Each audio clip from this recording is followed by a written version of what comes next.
Here we are at the Nail booth at LightFair International 2019. If you're listening to this while you're driving, you're mowing the lawn, or whatever, we're here with Hubbell, Clayton Smith. And we're going to tell you a little bit about their lighting solution center they've opened up to train people in lighting. That's needed big time, Greg. I can tell you from personal experience that it is more than ever, and I've been to their center. I haven't been to their new one, but I've been to their old one, and it was awesome. Well, that's something we're going to have to remedy right there. Yeah. Tell us a little bit about the Lighting Solution Center. Quick advertorial on it. Sure. So, based in Greenville, South Carolina, is the headquarters for Hubbell Lighting. We have a recently renovated, a little over 2 years, 25,000 square foot lighting solution center. It's very application driven. We have 2 classrooms. We have lots of product on display. A big congregation area for trainees to come down and spend some time with the team. 25,000 square feet is big, dude. I was going to say it's bigger than my warehouse. Yeah. So we can actually hold in the 2 separate classes. You can hold up to 40 people each. We have a big open area as well, and we also have an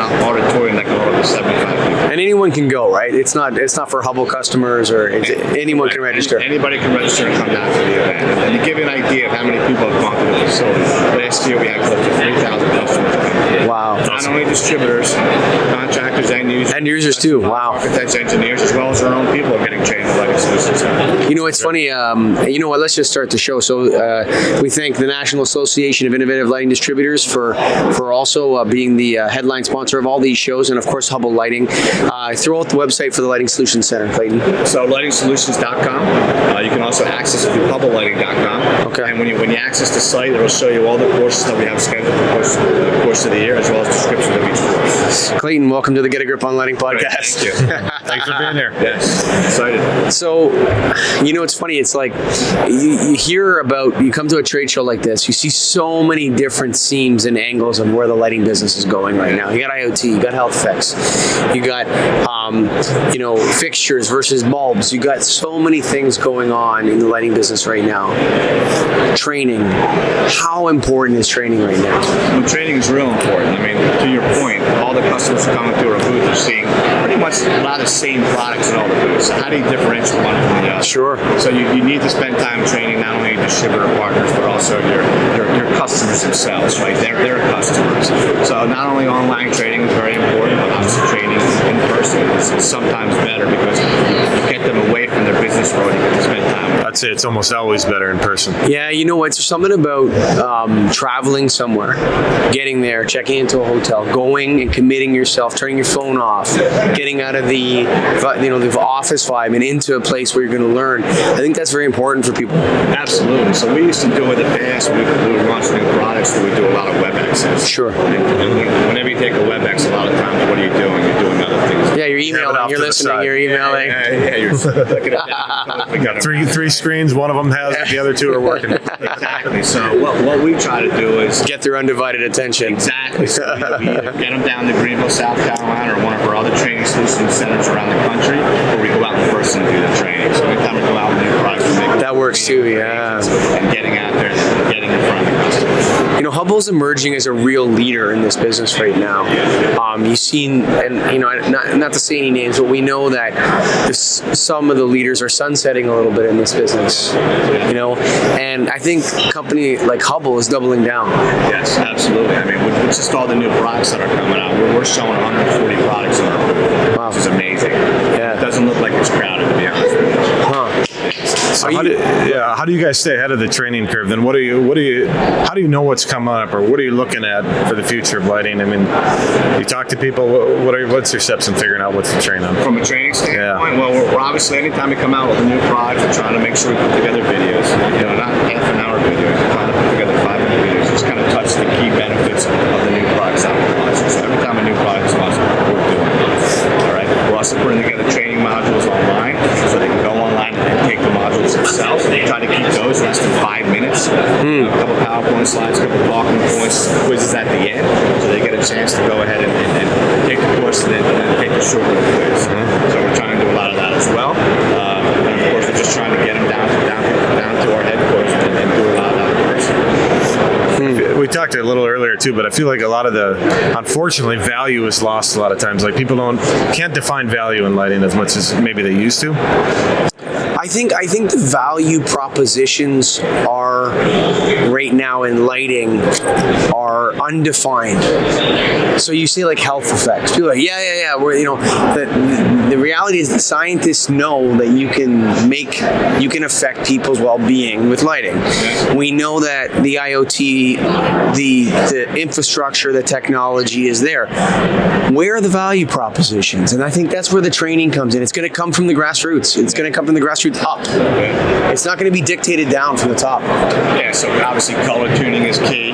There you go, another one there. That's a big portion of it. All the fixtures are now pretty much integrated in controls. We talk about the fixtures in our booth, all of them have integrated controls one way or another. Yeah. Color tuning one way or another. So that's the value proposition when you're competing with some of these offshore manufacturers. You want to be able to offer value, right? When you're competing against the internet companies that are just selling product, how do you offer value against them?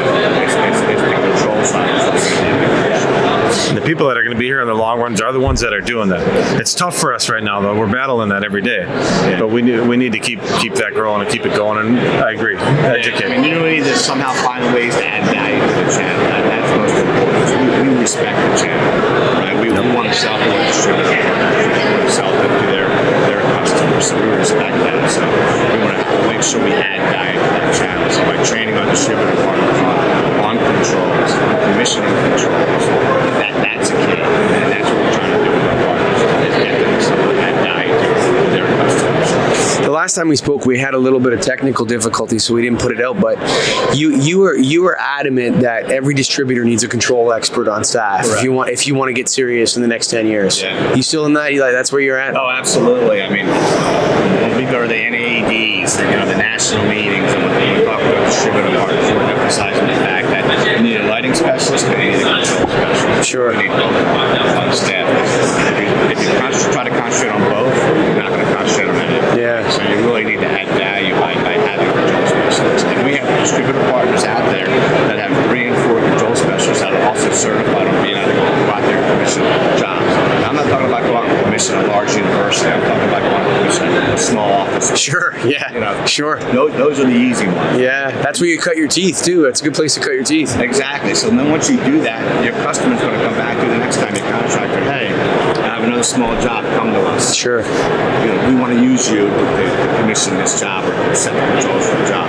And then down the road, if you have an issue on the job, they're going to call you. And then you're adding a line on your invoice to charge them. Do you think that's the right spot as a distributor? We have in our area a manufacturing rep that does commissioning for their systems. And then we as a distributor can rely on them to do the commissioning. They charge for it. But I just answered my own question. I should be charging for it. You should. That is correct. So a lot of our agents do it. Obviously, as a manufacturer, we have people that can do it as well. So a lot of our agents do it. Yeah. Why not have the distributor do it as well? Right? Why not have that capability in your business? I want to see the filtering up or filtering down of the value proposition from connected lighting or connected controls. And one of the things that it's sort of come up at this conference is that, and I don't know if Hubbell's going to like this or if anyone here is going to like it, but one of the problems with controls is the lighting part of it. Like, why are we even focused on lighting, really? I mean, they're talking about temperature modules in the lights to monitor the fridge temperatures. They're talking about people sensors, counters, and all that sort of stuff. Like, maybe the lighting business just needs to, open its eyes a little bit and see that, lighting is a critical part of infrastructure. Why don't we just make it do a lot more than illuminate? Yeah, and obviously we're starting to see more of that. Right? Yeah. So, the ability to know who's in the space. Sure. Right? Who's, what the temperature is in the space. Yes. Right? Knowing what you're doing in the space so they can send you emails or texts telling you, hey, here's an opportunity to purchase something. Yeah, sure. In retail applications. Yeah. Right? So it's becoming more and more connected with the lighting systems. Yeah, but like I said, I think one of the problems is like the idea of lighting controls. It kind of in its name and the name itself, it kind of locks you into a mindset in a way. When there's so much, it's capable of so much more, Clayton. Yeah, and you're starting to see, PoE starting to take hold, especially now that we're up to 90 watts on each node. Yeah. You're starting to see more of that, and that's really measurable and seeing activity in your space, right? The analytics of how often the lights are going on and off, how often somebody's moving through the space. That's all part of the So if you're new in lighting, first of all, good luck. If you are new, how do you recommend starting to get trained in lighting? From a Hubbell standpoint, what would you say? A couple different ways you can really look at it. I mean, you obviously want to spend some time going around and taking fundamentals of lighting courses. LS1's a good start, man. That works too. But yeah. With different manufacturers. Obviously, I love to see you come to Hubbell, but you need to get your teeth, wet or whatever that terminology is, to go out there and visit other manufacturers as well, just to get a better understanding of it. And just go out there and do it. Spend time. When we have new marketing interns that come on board, we have them go spend time at distributors' counters, so they great idea. The business, right? Yep. So when we hire new people within Hubbell, we send them down to the training classes as well. Wow. We get them to go out there and we ask them to travel with their sales people out in the field. I think legacy technologies are important too. Oh, absolutely. You have to start at the beginning. Yeah. You need to understand the old terminology. Sure. 12 layers, right? Sure. Which probably still being used today. Some aspects. Understand what HID is. But it's a great time to get in lighting with all the changes that are going on. Yeah. You just really got to be honest with you. You have to get out there and do it, right? Yeah. As many courses as you can from a training standpoint, but just get out there. I think you got to get out there and do it and train at the same time. Yes, yeah, absolutely. And then I think back to when I started, whatever it was, 13 years ago, and that was exactly it. You go out to a customer, you figure it out. Before cell phones, you had to draw. I mean, I had one, but I had a camera too, HD camera, that you could take pictures, but you draw the picture out. I had a Polaroid. We used to print out the pictures. You write it, you come back, you ask somebody who knows it, you take catalogs, you read through them. I know it's different now, but it's a combination of efforts for sure. So I think too, when I started in lighting 20-some years ago, I worked for a local manufacturer that I'm sad to hear they closed their doors a couple weeks ago after 50-some years in business. But I worked in a facility that we had the manufacturing capabilities there, so I would go out there and spend time on the line just to better understand how the fixtures are being made. Sure. So that's another way to really get your teeth wet in regards to understanding lighting. So out there and actually make the product, so you understand the parts of it. Yeah, there's something to making the product and there's something to selling it to the end user that just trains you so quickly. Those 2 points. Like you can get stuck in the middle in the marketing and the accounting, you know what I mean, where you don't learn much. But when you're on that front end of the customer, you're standing in front of the guy who's going to buy the light, or you're at the other end and you're watching somebody bend the metal and put the screws in and load the sockets in and that sort of stuff is the other end. There's something to that for sure. Absolutely. So to your point, just get out there and do it. Take as many classes as you can from a training standpoint with various manufacturers. Understand LEDs, understand control, understand the products. Yes. How about the people that have been in it for 10 years plus? Well, you need to, we always say fundamentals of lighting is great for the newbies as well as the people that have been in the industry for 25 years because there's still a lot of things maybe you've forgotten. Oh, for sure. Right? And there's still a lot of new things that are coming on board. So continuous training, I would say. I love selling light bulbs every day because I would say when I started every day I'd learn something new, but even now every week on the counter something comes in different. Some weird light bulb comes in, some lens. What is a light bulb? That's good that you're still selling those. We obviously try to steer people towards to the LED options. Sure. In our opinion, but interesting that you mentioned bulbs. You know what? I would say that at least 50-60% of the market is still legacy.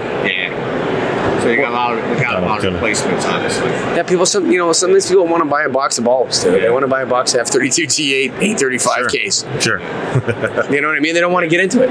Oh, they sell you. No, I just need to buy this box of bulbs for $70. See you later. Well, that's where you got to train your distributor partners to make sure that they're asking the next question instead of coming in and just asking for a bulb. Ask them what the opportunity is. Get them to start replacing those pictures. They're getting bulbs for 2 pictures and there's only 10 in the space. Get them to buy 10 LED fixtures. Sure. It's about saving energy, maintenance. In the long run, I think it's going to pay off. Yeah, totally. How long do you know, maybe you don't know, but how long has Hubbell been going to LightFair? Forever, probably? I don't know the answer. I can tell you when I started at Hubbell almost 10 years ago, we didn't have a one Hubbell booth. So we might have had one of our brands partner with another brand. Sure. But the past 7-8 years, we've been on board with LightFair and always had a big presence. What do you see as value from your standpoint, or from Hubbell's standpoint? Well, that's an interesting question. What is the ROI on all the time and money and people out of the field? We send a lot of people to LightFair, but we get a chance to meet with all of our agents. Sure. Right. We get to meet with a lot of our key distributor partners, which is key. We get to meet with a lot of our specifiers, architects, engineers that we do business with. So there is a value. It's hard to measure what the value is that we're actually getting out of LightFair, but we feel with the breadth of products that we launch on a yearly basis, that we need to be at LightFair, at education, at those events that are really out there. There's a lot of lighting events now, though. Yeah. There's a lot. Yeah, and I know we're at LightFair, and LightFair does a great job, and the number of attendees, I think 27,000 attendees. It's a lot. Yeah, it's hard to put an ROI on networking. We talk about that all the time, but it's the follow-up. Like getting people together. We're talking about all these new products and all these distributor partners that are coming through and showing us these great, exciting things. It's up to us now as a manufacturer and agent partners to go out there and make sure we're in front of these distributors after the show when we're launching the products and get out there and training them on so they go out there and promote those products. Now, from the Lighting Solutions Center, how often are you guys changing courses or Adding courses, courses, things like that? Monthly. Wow. We're making changes. I mean, these guys do a great job. Andy Miles, who's the director of LSC, does a tremendous job. The trainers down there do a tremendous job. So we're constantly adding new courses on a monthly basis. Yeah. We're changing out product that's in the LSC as well. We put a Power of Ethernet vignette in a few months ago. We moved the distributor display to another area, so we're constantly upgrading the site to keep it fresh. Wow, that's a great contribution to the business. Actually, It really is. I remember one of the greatest things I did was I went to Nella Park at GE's training back in 2006, and it was really a good starting point for me to learn. We need places like that, places of learning where people can go and be taught and learn different things. Greg. Yeah, so there's a lot of investment in our Lighting Solutions Center. We feel there's a tremendous value in that. Which is why we have other ones throughout the United States. We have some of our other facilities now. We have trains. So what do you got as the next big thing? Anything that we don't know that we should know? Have you been to my booth? You haven't been to my booth? I walked through it. I didn't see it. So if you come to my booth, I can show you some great experience. We'll head over there after this. You got any beer? You got any beer there? We don't have beer, but the vendor across the aisle from us. There you go. Go steal from there and bring it all in. So, Right. Definitely come by the booth. We have a lot of great products that we've shown, and we're getting a lot of buzz on it. Yeah. Clayton Smith, thanks for being a guest on the Get a Grip on Lighting podcast. Thanks for having me. Thank you very much. Folks, thank you for listening. If you're mowing your lawn or driving to work, we're very grateful for you. And so go to lightingsolutionscenter.com or lightingsolutions.com. LightingSolutionsCenter.com. LightingSolutionsCenter.com to check out the training. Of course, Hubbell Lighting, a leader in this business. And not an emerging leader, but emerging into the top part of this business. So we're very proud that Hubbell's a nailed member. Yeah, for sure. Better yet, go to the Lighting Solutions. Yeah, even better. You can go to their website, but go there physically. Yeah, and learn. go there. Why don't you go there first? I'm going to. I'm in. Let's go. You got to come to our booth. We'll check it out. Yeah, we're going to your booth right after this. That's right. Hey, thank you for listening and our support from the National Association of Innovative Lighting Distributors. But without you, the listener, we're nothing. So thanks for listening. Bye for now. Thanks. Thanks, guys. Thank you.